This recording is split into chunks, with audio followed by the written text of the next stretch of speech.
اور میں بھی احساس ہو گیا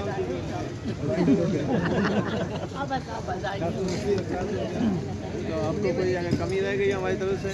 ہماری بیگم اور بیٹی بھی آئی ہے اسی دنیا سے آپ کے آنند میں، اور جگ صاحب خود آئے، آصف آئے، بچی صاحب آئے، ہماری ایک بہن ہے یہ، جی ہاں، یہ بھی ہماری کشمیری راولے کوٹ سے تعلق ہے۔ آپ کو ویلکم کرنے ہم سب لوگ آئے، اور آپ کا پھر کہوں گا بہت شکریہ۔ کچھ چیز کی کمی رہ گئی ہو یا پلے میں آپ کو کوئی شکایت ہو ہماری طرف سے، ہم آپ کا معذرت بھی چاہتے ہیں اس لیے بھی۔ کوئی اگر کوئی سوال آپ لوگ کرنا چاہیں تو۔ سر آرٹسٹوں کا یہ آکسیجن یہی ہے کہ آپ لوگوں نے ان کو اپریشیٹ کیا اور یہاں بلایا، ورنہ بہت سے ڈرامے ہوتے ہیں جو ختم ہو جاتے ہیں، تو یہ آرٹسٹوں کو آکسیجن مل گیا کھانے کا، تو کوئی مسئلہ نہیں جو آپ نے بلا لیا اور پذیرائی ان کی کی ہے نا، آرٹسٹ اسی سے خوش ہوتا تھا۔ اس کا مقصد یہ تھا نا، ہم نے اس لیے آپ کو بلایا کہ اس کا مقصد یہ تھا کہ ہم نے کوئی اس لیے نہیں لکھا تھا کہ یہ پھر میں بیچوں گا پیسے ملیں گے اور اس کو کوئی بیچنا ہے، اس کو کوئی انکم کا ذریعہ بنانا ہے۔ یہ ایک تحریک ہے، یہ ایک جذبہ ہے، یہ ایک سوچ تھی، اس میں آپ لوگ شامل ہوئے نا، اس سے ہٹ کے آپ کو کچھ اس کا ہدیہ ملا نہیں ملا وہ غلط چیز ہے۔ آپ کے جذبے کے ساتھ شامل ہوئے، اور میں سمجھتا ہوں میرے بڑے کو جو آپ یہ بالکل صحیح بات ہے، صحیح بات ہے۔ اس کے مقابلے میں وہ ہدیہ کچھ بھی نہیں ہوتا آپ کو اگر صحیح معنوں میں دیکھا جائے۔ لیکن ہم نے جو ہے نا، میں آپ کو بتاؤں کہ میں ذاتی طور پر ہم نہ کسی سے چندہ لیتے ہیں، نہ کسی سے اس میں کوئی امداد لی، کوئی اسپانسر نہیں ہوتا۔ کوئی اسپانسر لیتے ہی نہیں ہے۔ وجہ جہاں سے میں کسی سے پیسے پکڑ لوں گا تو اس کا یہ مقصد ہے کہ وہ کام خراب ہو جائے۔ تو ہم تھوڑے میں کوشش کرتے ہیں، اور آپ نے تھوڑے میں ہی قناعت کر کے ہمارے ساتھ کھڑے ہوئے، اس پہ ہمیں خوشی ہے، اس لیے ہم نے آپ کو دعوت دی۔ صحیح بات ہے، تھوڑا سا کنٹریبیوٹ ہماری طرف سے آپ کا بہت زیادہ ہو، بہت زیادہ ہو، ہماری تو بہت زیادہ ہو۔ کامریڈ کچھ کہنا چاہتے ہیں؟ یہ ہمارے قوم پرست رہنما ہیں، کشمیر کے نیشنلسٹ ہیں، اور کشمیر کو جو ہے نا وہ انڈیا سے چھڑوانا کا جدوجہد میں پورا یہ تنظیم ہے۔ یاسین ملک صاحب آپ نے سنا ہوگا، بالکل سنا، کون نہیں ان کے تو پیروکار ہیں، ان کے کارکن۔ زبردست جیسے شیر صدر جائی صاحب ان کے بعد ہماری گفتگو بنتی رہی ہے، لیکن انہوں نے ہم سب کا شکریہ ادا کیا تو ہم ان کا شکریہ ادا کر رہے ہیں، اور جس خوبصورتی کے ساتھ، جس کمال مہارت کے ساتھ انہوں نے اس کھیل کو لکھا، اور ریاست جموں کشمیر کے جو مسائل ہیں، وہاں کی جو محرومی ہے، غلامی ہے، وہاں کا جو جبر ہے، وہاں کا جو کلچر ہے، ثقافت ہے، وہاں کی جو مختلف قوموں، تہذیبوں اور مذاہب کی جو نمائندگی کی، اور ان کو جو اپنے اسی تحریر میں لایا، اور پھر اس میں آپ فنکاروں نے کمال فن سے اس میں حقیقت کا جو رنگ بھرا ہے، اس پہ میں آپ کو خراج تحسین پیش کرتا ہوں۔ حال میں بیٹھ کر ایسا بالکل بھی نہیں لگ رہا تھا کہ یہ کوئی تھیٹر چل رہا ہے، یا کوئی ٹی وی پہ کوئی ڈرامہ چل رہا ہے، یا اسکرین پہ کچھ جو ہے نا اداکاری ہو رہی ہے۔ بالکل ایسا لگ رہا تھا کہ یہ بالکل ہمارے سامنے جو ہے نا وہ حقیقت ہمارے سامنے سب کچھ جو ہے نا ایسا ہو رہا ہے، جس میں بہت سارے جذباتی مناظر تھے، جس میں بہت سارے لوگ جو ہے نا وہ روئے بھی ہیں۔ تو ویسے جس طرح شیخ زید نے کہا کہ میں تو پروفیشنل ظاہر ہے اس طرح کا ڈرامہ نگاہ لکھنے والا نہیں ہوں، لیکن اس کے باوجود ان کی جو کاوش ہے ہم اس کو سلام پیش کرتے ہیں۔ اور پھر آج کا جو عید ہے، جو کمرشل عید ہے، ہر چیز جو ہے نا منافع کے اور سرمایہ کے گرد گھوم رہی ہے، ایسے میں فن کو، فنکاروں کو بڑے مسائل درپیش ہے، لیکن اس کے باوجود آپ نے ایک محدود وسائل کے اندر رہتے ہوئے جس عظیم فنکاری کا مظاہرہ کیا، اور یہ ایک عظیم جو ہے نا وہ ڈرامہ تیار کیا جو ہماری اب تاریخ کا ایک حصہ بن چکا ہے، اس پر میں آپ سب کو سلام پیش کرتا ہوں، خراج عقیدت پیش کرتا ہوں، یہاں میں کوشش کرتے ہیں کہ آپ ہمیشہ شیر صدر صاحب کا جو مشن ہے وہ ایک مشنری آدمی ہے، ایک کاز کے لیے کر رہے ہیں، ان کا اس سے کوئی جو ہے نا پرافٹ یا کوئی جنریٹ نہیں ہو رہا ہے، وہ اس پہ اپنی محنت اور جو ہے نا وہ لگا کے جو ہے نا اس کو آگے بڑھا رہے ہیں، تو اس پہ ہم آپ کو پھر سے خراج تحسین پیش کرتے ہیں۔ آپ سب کا بہت شکریہ، بہت مہربانی۔ میں یہاں پر تھوڑی سی بات کروں گا ایک اور، کہ بے شک